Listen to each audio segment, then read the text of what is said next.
નમસ્કાર. પ્રસ્તુત છે અત્યારના મુખ્ય સમાચાર.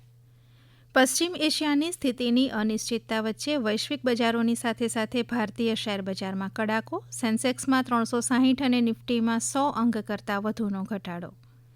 રાજ્યમાં વરસાદનો વધુ એક રાઉન્ડ શરૂ થયો. સવારના 6 વાગ્યાથી અત્યાર સુધીમાં 76 તાલુકાઓમાં વરસાદ. અમદાવાદ અને વડોદરામાં વહેલી સવારથી વરસાદી માહોલ. સૌથી વધુ પંચમહાલના શહેરામાં 3.5 ઇંચ વરસાદ. વડનગરના પ્રવાસન વિકાસમાં રાજ્યના જાહેર સાહસો પણ સહભાગી. જીએસએફસી દ્વારા જૂની રિક્ષાઓને શહેરના ઐતિહાસિક વારસાનું નવું સ્વરૂપ અપાયું. રાજ્યપાલ આચાર્ય દેવવ્રતે આણંદ જિલ્લાની મુલાકાત દરમિયાન સામરખા ગામની ચરાવર્ગ પ્રાથમિક શાળામાં રાત્રિ વિશ્રામ કરી આજે સવારે શાળામાં વિદ્યાર્થીઓ અને શિક્ષકો સાથે યોગાભ્યાસ કર્યો. દક્ષિણ ગુજરાતના ઉકાઈ ડેમની જળસપાટી 334.60 ફૂટ પર પહોંચી. પાણીની 8,764 ક્યુસેક આવક, જ્યારે ડેમના 4 હાઇડ્રો પાવર યુનિટ અને નહેર દ્વારા 23,164 ક્યુસેક પાણી છોડાઈ રહ્યું છે.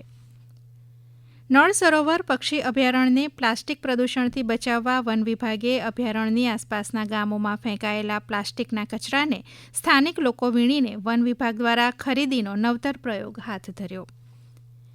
પ્રાકૃતિક ખેતીને વેગ આપવા ગુજરાતમાં નવસારી, મોરબી, ભાવનગર અને છોટાઉદેપુરમાં 20 કરોડના ખર્ચે 4 સેન્ટર ઓફ એક્સલન્સ બનશે. 100 ખેડૂતોને એકસાથે તાલીમની વ્યવસ્થા. હિમાચલ પ્રદેશ અને પૂર્વી રાજસ્થાનમાં આજે ભારે વરસાદ માટે ઓરેન્જ એલર્ટ.